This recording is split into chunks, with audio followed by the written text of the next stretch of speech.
ವೀಕ್ಷಕರೇ ನಮಸ್ಕಾರ. ವೀಕ್ಷಕರೇ, ಪ್ರಪಂಚದಲ್ಲಿ ದೊಡ್ಡಕ್ಕಿಂತ ದೊಡ್ಡ ಅಥವಾ ಎಷ್ಟೋ ರೋಗಗಳಿದ್ದಾವೆ. ಹೀಗಿರಬೇಕಾದ್ರೆ ವೈದ್ಯರು ಕೂಡ ಗುಣಪಡಿಸೋಕ್ಕಾಗದೇ ಇರುವಂಥ ಎಷ್ಟೋ ರೋಗಗಳು ಈ ದೇವಸ್ಥಾನಕ್ಕೆ ಹೋದರೆ ಗುಣಮುಖರಾಗ್ತಾರೆ.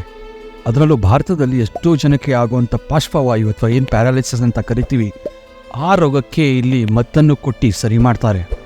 ಅಷ್ಟಲ್ಲದೆ ಕಣ್ಣಿನ ಸಮಸ್ಯೆ ಇರಲಿ, ಚರ್ಮದ ಸಮಸ್ಯೆ ಇರಲಿ ಅಥವಾ ಬೇರೆ ಯಾವುದೇ ರೀತಿ ಒಂದು ಗುಣಪಡಿಸಲಾಗದಂಥ ರೋಗ ಇದ್ದರೆ ಅದು ಕೂಡ ಔಷಧಿ ಕೊಟ್ಟು ಗುಣಪಡಿಸ್ತಾರೆ.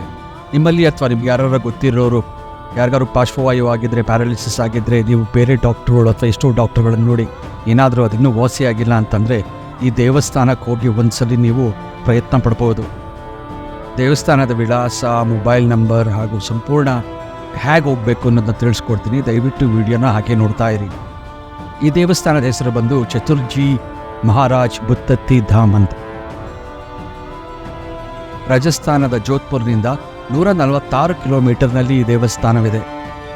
ನಿಮಗೇನಾದರೂ ಫೋನ್ ಮಾಡಬೇಕು ಅನಿಸಿದ್ರೆ ಈ ದೇವಸ್ಥಾನದ ಫೋನ್ ನಂಬರ್ನ ಡಿಸ್ಕ್ರಿಪ್ಷನಲ್ಲಿ ಹಾಕಿರ್ತೀನಿ. ಅಷ್ಟಲ್ಲದೆ ದೇವಸ್ಥಾನದ ಅಫಿಷಿಯಲ್ ವೆಬ್ಸೈಟ್ ಹಾಗೂ ಗೂಗಲ್ ಮ್ಯಾಪ್ ಲಿಂಕ್ನ ಡಿಸ್ಕ್ರಿಪ್ಷನಲ್ಲಿ ಹಾಕಿರ್ತೀನಿ. ಜೋಧ್ಪುರಿಂದ ಈ ದೇವಸ್ಥಾನಕ್ಕೆ ನಿಮಗೆ ಸಾಕಷ್ಟು ಬಸ್ಗಳ ವ್ಯವಸ್ಥೆ ಇದೆ. ಬಸ್ ವ್ಯವಸ್ಥೆ ಇದೆ ಅಥವಾ ಟ್ಯಾಕ್ಸಿ ಮಾಡ್ಕೊಂಡು ಹೋಗ್ಬೋದು, ಇಲ್ಲ ರೈಲಿನ ವ್ಯವಸ್ಥೆ ಕೂಡ ಇದೆ. ಭಾಳ ವಿಶೇಷತೆ ಏನು ಅಂದರೆ ವೀಕ್ಷಕರೇ, ಈ ದೇವಸ್ಥಾನ ಎಷ್ಟೋ ಜನಕ್ಕೆ ಈ ರೀತಿ ಸಹಾಯ ಮಾಡ್ತಿರೋದು, ಆದ್ರೂ ಯಾವುದೇ ರೀತಿ ಹಣವನ್ನು ಸಂಗ್ರಹಿಸ್ತಾ ಇಲ್ಲ. ಸಂಪೂರ್ಣವಾಗಿ ಉಚಿತವಾಗಿ ಚಿಕಿತ್ಸೆಯನ್ನು ಕೊಡ್ತಾರೆ. ಬರುವ ಭಕ್ತರಿಗೆ ಊಟ, ವಸತಿ ಎಲ್ಲವೂ ಉಚಿತವಾಗಿ ಸಿಗುತ್ತದೆ. ಬರೀ ಭಾರತದ ಮಾತ್ರ ಅಲ್ಲದೆ ವಿದೇಶದಿಂದ ಕೂಡ ಈ ದೇವಸ್ಥಾನಕ್ಕೆ ಬಂದು ಎಷ್ಟೋ ಗುಣಗಳನ್ನ ಸರಿಪಡಿಸ್ಕೊಂಡು ಹೋಗಿದ್ದಾರೆ. ಈ ದೇವಸ್ಥಾನದಲ್ಲಿ ನೆಲೆಸಿರುವಂಥ ದೇವರು ಬಂದು ಚತುರ್ಜಿ ದಾಸ್ ಮಹಾರಾಜ್ ಅಂತ. ಇವರು ಜೀವಂತ ಸಮಾಧಿಯಾಗಿರುವಂಥ ಒಬ್ಬ ದೈವ ಪುರುಷರು. ಇವರು ಸುಮಾರು ಒಂದು 500 ವರ್ಷಗಳಿಂದ ಬುತಾತಿ ನಗರಕ್ಕೆ ಬಂದು ಇಲ್ಲೇ ನೆಲೆಸ್ತಾರೆ. ಆದರೆ ನಿಗೂಢವಾಗಿ ಇರುವಂಥದ್ದೇನು ಅಂತಂದರೆ, ಇವರು ಯಾರು, ಇವರ ತಂದೆ ತಾಯಿ ಯಾರು, ಇವರು ಎಲ್ಲಿಂದ ಬಂದರು ಅನ್ನೋದು ಇದುವರೆಗೂ ಯಾರಿಗೂ ಮಾಹಿತಿ ಇಲ್ಲ. ಇವರಲ್ಲಿ ಎಷ್ಟು ಶಕ್ತಿ ಇತ್ತು ಅಂತಂದರೆ, ಆಗಿನ ಕಾಲದಲ್ಲಿ ಇವರು ಭಕ್ತರ ಕೈಯನ್ನು ಮುಟ್ಟಿದ್ರೆ ಸಾಕು ಅವರಲ್ಲಿ ಇರುವಂಥ ಎಲ್ಲ ರೋಗಗಳು ಹೋಗ್ಬಿಡ್ತಿದ್ವು.